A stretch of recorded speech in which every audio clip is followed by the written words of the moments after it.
For some of us, it's inevitable, especially as we age. We're talking about back pain. Spine expert Dr. Gosha Brusovanich shared some really important misconceptions with us. Take a look. Degenerative discs are a disease. Myth or fact? Definitely a myth. Really? Definitely a myth. We all have degenerative discs. You see, I'm learning so much today. Just like we all have degenerative joints, right? But that doesn't mean... Doesn't matter how healthy you are, we all have it. Right, I mean, it's just like tread on a tire. Eventually, your Ferrari is going to need a replacement tires. Or my Lamborghini. Or your Lamborghini. But disc degeneration does not mean that the patient will have pain, because everybody gets disc degeneration, but fewer people have back pain, and much fewer end up needing an operation. There was a study done out of Emory where 80-year-olds had their lower back MRI'd, and 80% of them had surgical pathology. Now, these were people who had no back pain. Look at that. So, definitely good news. Great news. So, a lot of people then will say, well, what exactly happens when discs degenerate? Let's show you a biodigital image. And doctor, share with us what we're looking at here to explain the condition. Absolutely. So, if you look all the way at the top, the very first blue disc at the very top is a normal disc. It maintains height between bones, and that's very important because that space between bones is where the nerves exit. It's a cushion, it allows flexion, it acts like a joint. Now look at the third disc from the bottom. It's starting to cave in a little bit. Some diminution of height, some changes to the bony end plate. You see it starting to look more like a lip. Look at the one below it. You can see that the disc is disintegrating, the space between the bones disappears, and there's more and more changes to the bone. The osteophytes is what the body does. It lays bone when there's sort of instability, and there's going to be instability if there's loss of height. So this is common, and it may look ugly on x-rays or MRI, but it does not mean that the patients will be in pain. Everyone's anatomy is different. Some patients have more space for nerves, some patients have less. So it all depends on the patient. So when you get to the 1, 2, 3, 4, fifth one, which excuse me, let me turn around. When you get to the fifth one, which had the little circles around it, I don't know if we could take that again, Ms. Does that mean that someone may have symptoms and someone may not have symptoms? And again, that's that fifth one with the 2 black circles. Exactly. Someone may not have symptoms and the other one may be in crucial pain? Exactly. Really? Because look, all the discs are going to look like that, but usually it's only one disc that's causing the patient's pain.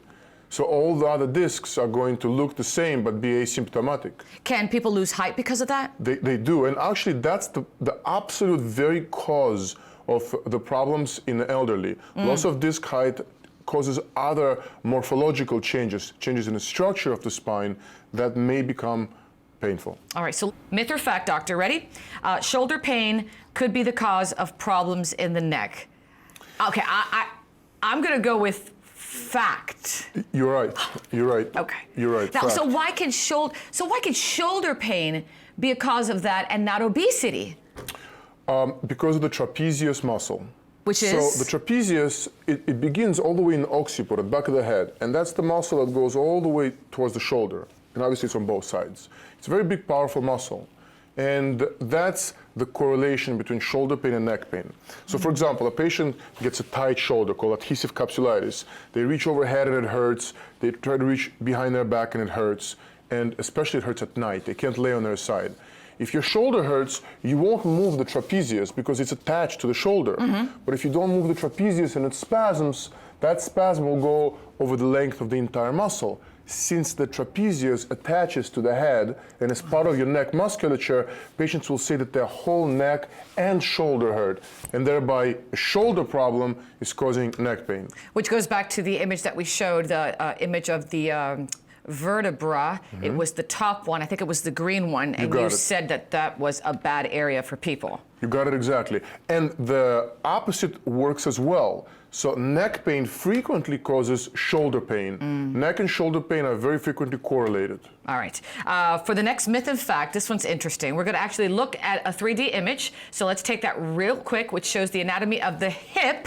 Dr. Brusovanich is going over there real quick. Some people say, doctor, and you tell me again, myth or fact, the hip is not over the side, it's in the groin.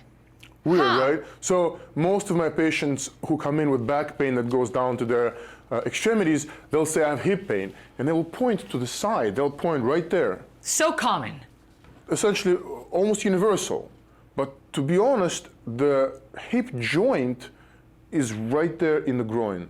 So it's really groin pain that's usually caused by hip pain. Now that's not really 100% correct because about 20% of hip pain does go to the buttocks and about 10% does go to the side, but that's really more an exception than the rule. So this may be called a hip in the vernacular, but the hip joint is right in the groin. So using our 3D image behind you, could you point that out to us, doctor? if Oh you don't yeah, mind? absolutely. So this would be what patients call their hip, but you see the joint is way, way, way closer to midline.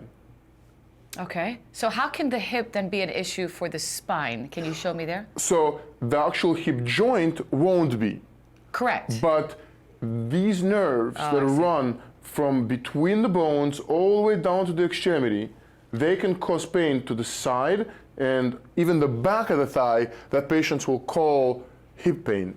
I see. Very good. And then again, that goes down to that area which is right above the hip that you said also a target area for pain, You got it exactly. which is right above the hip. Lumbar spine. All right. Very good. Excellent. Okay. I'd like to remind our viewers, if you have a question for Dr. Bruce Ovanek, because I'm so full of questions today, you could call us using the toll-free number, 855-796-4475. Maybe you've experienced some pain and you'd like some answers to a couple questions. This is your time, 855-796-4475. All right. Let's continue with our myth or fact game. Ready? A fracture can occur without trauma. Without trauma. Myth or fact? What? You can't choose two? Okay, so check this out. Okay, ready.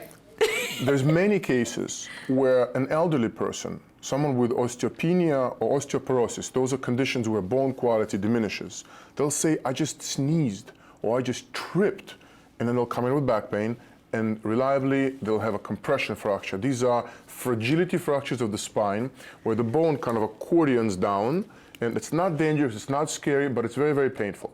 So for the elderly, you can have a fracture without trauma. Okay. Now- Which makes perfect sense because just of the fact that, you know, they're elderly, things are not the same anymore. You can't withstand as much as someone that in their 20s or 30s. That makes sense. You got it. But in young people, I'm Right. talking about under 35, Which is not me. they will frequently come in with this story where I can't bend backwards. I saw a specialist and I'm told that I have a spine fracture. So that's actually not a fracture.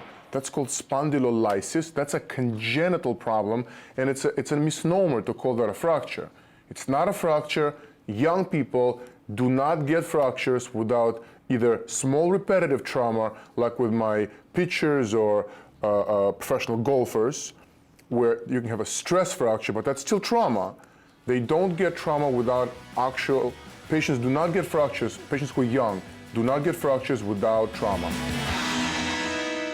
By the way, to hear more myths and facts, download the Health Channel app. It's easy, it's free, and you can watch more of these fabulous interviews.